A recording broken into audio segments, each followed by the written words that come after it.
بسم اللہ الرحمن الرحیم۔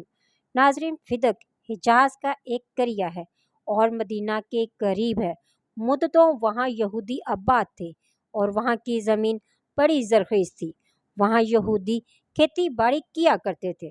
7 ہجری میں اہل فدق نے حضور اکرم صلی اللہ علیہ وآلہ وسلم کے رعب اور دبدبے سے مرعوب ہو کر فدق کی زمین ان کے حوالے کر دی اور فدق خالص رسول خدا صلی اللہ علیہ وآلہ وسلم کی جاگیر بن گئی۔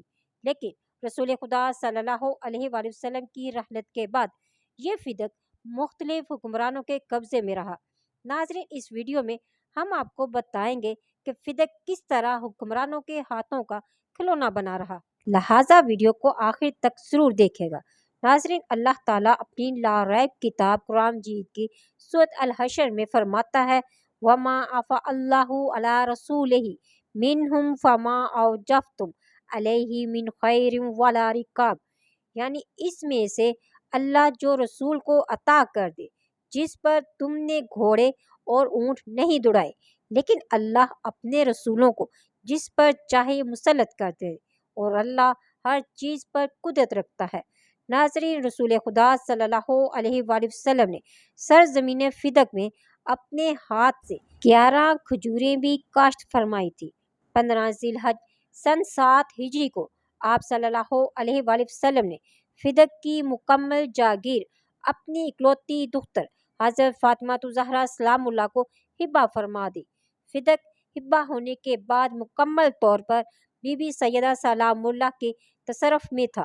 جب حضور اکرم صلی اللہ علیہ وآلہ وسلم کی رحلت ہوئی تو حضرت ابوبکر نے جناب سیدہ کے مزارع اور غلام بے دخل کر کے فدق کو اپنے قبضے میں کر لیا، جبکہ فدق خاندان محمد صلی اللہ علیہ وآلہ وسلم کے تصرف میں تھا۔ خلیفہ وقت کے اس قبضے اور تصرف کا ثبوت حضرت علی علیہ السلام کے اس خط سے بھی ملتا ہے جو انہوں نے والی بصرہ عثمان بن حنیف کو تحریر کیا تھا۔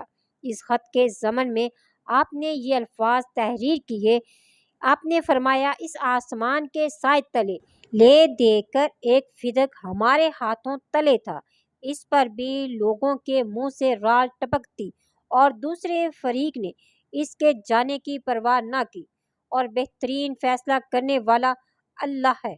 ناظرین، حضرت سیدہ فاطمہ الزہرا شرعی لحاظ سے اس جاگیر کی بلا شرکت غیر مالک تھی۔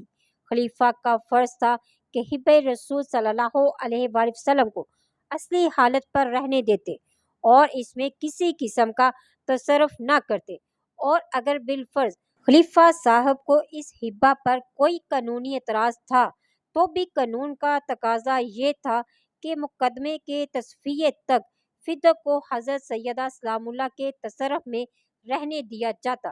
اس مقدمے کا عجیب ترین پہلو یہ ہے کہ حضرت ابوبکر کا یہ موقف تھا کہ فدق کی جاگیر حضرت سیدہ کی نہیں ہے بلکہ امات المسلمین کی ہے اور یہ قومی ملکیت ہے، اس لیے اس جاگیر پر انہوں نے بزور حکومت قبضہ کر لیا۔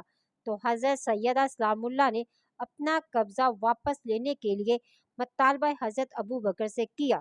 تو اب صورتحال یہ تھی کہ حضرت سیدہ سلام اللہ مدعی تھی اور اس مقدمے میں حضرت ابوبکر مدعی علیہ تھے۔ اس مقدمے میں ستم ظریفی یہ ہوئی کہ جو فریق ثانی تھا وہی منصف بھی تھا، حالانکہ سیدھی سی بات تھی کہ مقدمہ حضرت ابوبکر کے خلاف تھا یا کم از کم عوام الناس کے خلاف تھا جن کے سربراہ حضرت ابوبکر تھے۔ تو ان دونوں صورتوں میں مقدمہ حضرت ابوبکر کے ہی خلاف تھا۔ اب انہیں قانونی سطح پر اس مقدمے کی سماعت کرنے کا کوئی جواز نہیں بنتا تھا اور نہ ہی انہیں اس مقدمے میں منصفی کا حق حاصل تھا۔ حضرت شیخین کے دور اقتدار میں فدق قومی ملکیت میں رہا۔ خلیفہ ثالث کے دور میں فدق کی پوری جاگیر مروان بن حکم کو عطا کی گئی۔ علماء اہل سنت اس مقام پر حضرت ابوبکر کے کردار کو مثالی بنا کر پیش کرتے ہیں۔ ان سے درخواست ہے کہ حضرت عثمان نے تو اس مسئلے میں ان کے طرز عمل سے انحراف کیا تھا، اب ان دونوں خلفاء میں سے کون صحیح تھا اور کون غلط تھا؟ فدق اگر بنت رسول صلی اللہ علیہ وآلہ وسلم کے ہاتھ میں تو لوگوں کو اچھا نہ لگا، اب جو مروان جیسے افراد کے ہاتھوں میں چلا گیا تو اس وقت امت اسلامیہ کیوں خاموش ہو گئی؟ جبکہ حضرت ابو بکر کہہ چکے تھے کہ فدق کسی فرد واحد کی نہیں بلکہ امت اسلامیہ کی ملکیت ہے، اور جب معاویہ بن ابو سفیان کی حکومت قائم ہوئی تو اس نے فدق کی جاگیر کو 3 حصوں میں تقسیم کیا، 1/3 مروان بن حکم کے پاس رہنے دی، 1/3 حضرت عثمان کے فرزند عمر بن عثمان بن عفان کو عطا کی گئی، 1/3 اپنے بیٹے یزید بن معاویہ بن ابو سفیان کے حوالے کی گئی۔ اور جب یزید کے بعد مروان کو حکومت ملی تو اس نے خلیفہ ثالث کے عمل کو حجت قرار دیتے ہوئے اپنے دونوں شریکوں کو بے دخل کر دیا اور خود سارے فدق پر قابض ہو گیا۔ بعد ازاں یہی فدق اس کے بیٹے عبدالعزیز کی ملکیت بنا، اور جب عبدالعزیز کا بیٹا حضرت عمر بن عبدالعزیز برسر اقتدار آیا تو اس نے فدق سے اپنے خاندان کو بے دخل کر کے اولاد فاطمہ کے حوالے کر دیا، اور جب حضرت عمر بن عبدالعزیز کی وفات ہوئی تو بنو امیہ میں سے یزید ثالث برسر اقتدار آیا، اس نے اولاد فاطمہ سے فدق چھین کر اولاد مروان کے حوالے کر دیا۔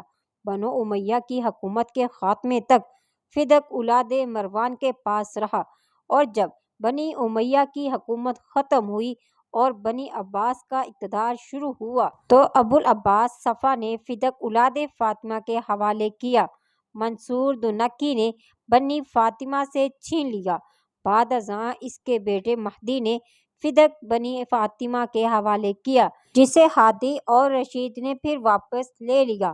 مامون رشید عباسی نے فدق واپس کیا تھا، جسے بعد میں معتصم نے واپس چھین لیا۔ اس کے بعد کیا ہوا اس کے متعلق مورخین خاموش ہیں۔ اس سے معلوم ہوتا ہے کہ حکام کے ہاتھ میں فدق ایک ایسا کھلونا تھا جسے جب چاہتے وارثان بازگشت کو دے دیتے تھے اور جب چاہتے اپنے قبضے میں لے لیا کرتے تھے۔ مامون رشید عباسی نے فدق کی واپسی کے لیے جو تحریری احکام روانہ کیے تھے وہ انتہائی علمی قدر و قیمت کے حامل تھے، جس میں اس نے پوری تفصیل و وضاحت کے ساتھ وارثان فدق کی نشاندہی کی تھی۔ مامون رشید عباسی کے خط کو مورخ بلازری نے نقل کیا ہے۔ سن 210 ہجری میں مامون رشید نے فدق کی واپسی کے احکام جاری کیے اور اس نے مدینہ کے عامل قاسم بن جعفر کو خط تحریر کیا۔ خط میں لکھا تھا کہ امیر المومنین کو اللہ کے دین میں جو مقام حاصل ہے اور انہیں رسالت مآب کی جانشینی اور جو قرابت حاصل ہے، ان تمام چیزوں کا تقاضا یہ ہے کہ وہ رسول خدا صلی اللہ علیہ وآلہ وسلم کی سنت پر عمل پیرا ہوں اور نبی کریم صلی اللہ علیہ وآلہ وسلم کے فرامین کو نافذ میں لائیں۔ رسول خدا نے جسے جو کچھ عطا کیا تھا اس عطا کو اس تک پہنچائیں۔ جناب رسول خدا صلی اللہ علیہ وآلہ وسلم نے اپنی دختر حضرت فاطمہ الزہرا سلام اللہ کو فدق عطا کیا تھا۔ یہ امر روز روشن کی طرح واضح ہے اور اس میں کسی شک شبہ کی گنجائش نہیں، اس لیے امیر المومنین کی یہ رائے ہے کہ فدق اس کے وارثوں کو واپس کر دیا جائے، اور اس عمل کے ذریعے سے امیر المومنین اللہ کی قربت کے خواہش مند ہیں اور عدل و انصاف کی وجہ سے رسول خدا کی سنت پر عمل پیرا ہونا چاہیے۔ بعد ازاں مامون رشید نے اپنے ملازمین کو حکم دیا کہ سرکاری ریکارڈ میں اس بات کو لکھا جائے۔ رسول خدا صلی اللہ علیہ وآلہ وسلم کی وفات کے بعد سے ہمیشہ ایام حج میں یہ اعلان کیا جاتا رہا کہ رسول خدا صلی اللہ علیہ وآلہ وسلم نے جس کسی کو کوئی صدقہ یا جاگیر عطا کی ہو تو وہ آ کر وصول کرے، اس کی بات کو قبول کیا جائے گا۔ اس کے باوجود آخر رسول خدا کی دختر کو ان کے حق سے محروم کیوں رکھا گیا؟ لعنت اللہ علی القوم الکاذبین۔ ناظرین، ویڈیو اچھی لگی تو لائک اور شیئر ضرور کریں۔ ملتے ہیں نیکسٹ ویڈیو میں۔ فی امان اللہ۔